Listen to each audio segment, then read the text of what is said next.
આપ સૌનું ધોરણ 12 કોમર્સના અર્થશાસ્ત્ર વિષયમાં હાર્દિક સ્વાગત છે.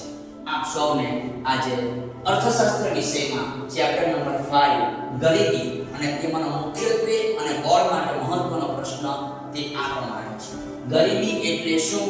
તેના નિર્દેશકો સમજાવો. મોસ્ટ ટાઈમલી 5 માર્કમાં પૂછી શકાય. તો તેમની શરૂઆત કઈ રીતે કરવી? પ્રસ્તાવના, વ્યાખ્યા, નિર્દેશકો અને સમાપન. આ પ્રસ્તાવના અને સમાપનમાં આપણા પ્રમાણે થોડું ઘણું નોલેજ ગણવા માંગી શકાય. હવે જોઈએ છે વ્યાખ્યા કે સમાજનો એવો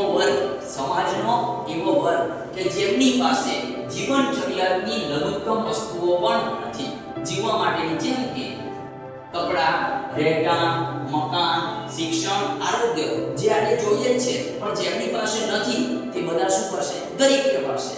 તો હવે એ ગરીબીને સમજવા માટે તેના નિર્દેશકને જોઈએ કે તેનાથી ખબર પડે કે આ વ્યક્તિ ગરીબ છે, ભારત દેશ ગરીબ છે, અમેરિકા દેશ ગરીબ છે. તો જોઈએ આપણે તેને સમજવા માટે એક સરસ મજાની ટેકનિક છે.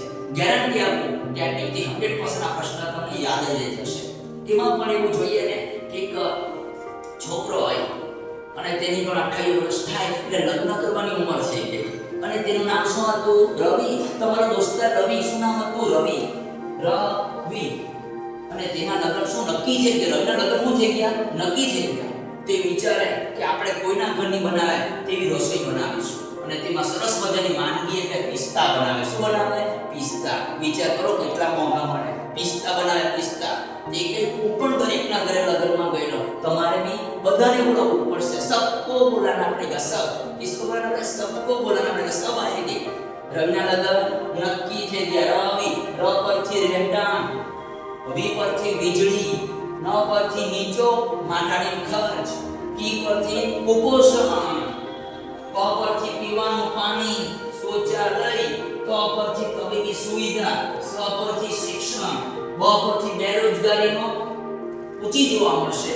તો આ બધા પરિણામો આપણે નિર્દેશક બતાવે કે ગરીબી એના લીધે છે. તો આપણે જોઈએ દરેક કોઈને રહેઠાણ. આજે આપણા ભારત દેશમાં કેટલી ઝૂંપડપટ્ટીઓ બોમ્બેની અંદર જોવા મળે છે. આપણા આજુબાજુ ટ્રેનની આજુબાજુ એના લીધે ખબર પડે કે આ દેશ કેવો છે? તો ગરીબ છે. વીજળીની સુવિધા. આજે આબુઆ, ડાંગ અને કપરાડાના એકદમ પછાત વિસ્તારમાં તમે જાઓ તો આપણને વીજળી જોવા મળતી નથી અને એ અગત્યનું પરિણામ છે. અને એ ન હશે તો આપણે કેવા લોકો છે? ગરીબ છે ભાઈ. અને ન પરથી નીચો ઘરગથ્થુ માથાની ખર્ચ. લોકોની આવક ઓછી હશે તો ખર્ચ બી ઓછો કરશે અને ખર્ચ ઓછો કરે એનો મતલબ એની આવક ઓછી છે એટલે પણ શું થશે? ગરીબ થશે. તમે તમારા પ્રમાણે નામ લખી શકો પણ આપણે એક સમજણ લઈએ છીએ.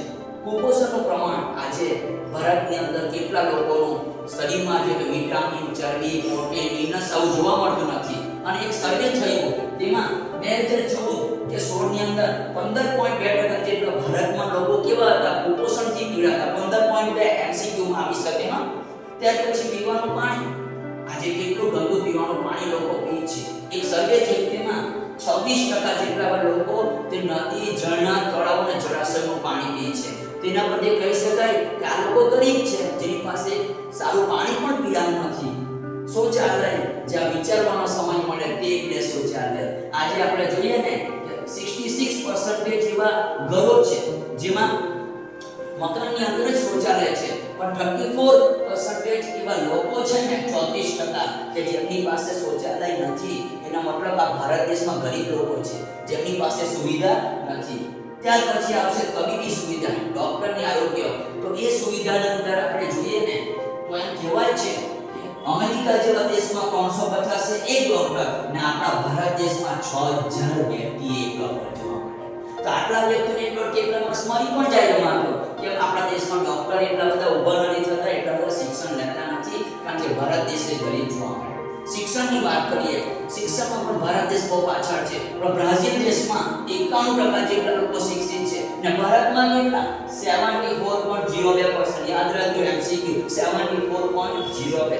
એનો મતલબ કે આપણે બીજા દેશ કરતા પાછળ છે.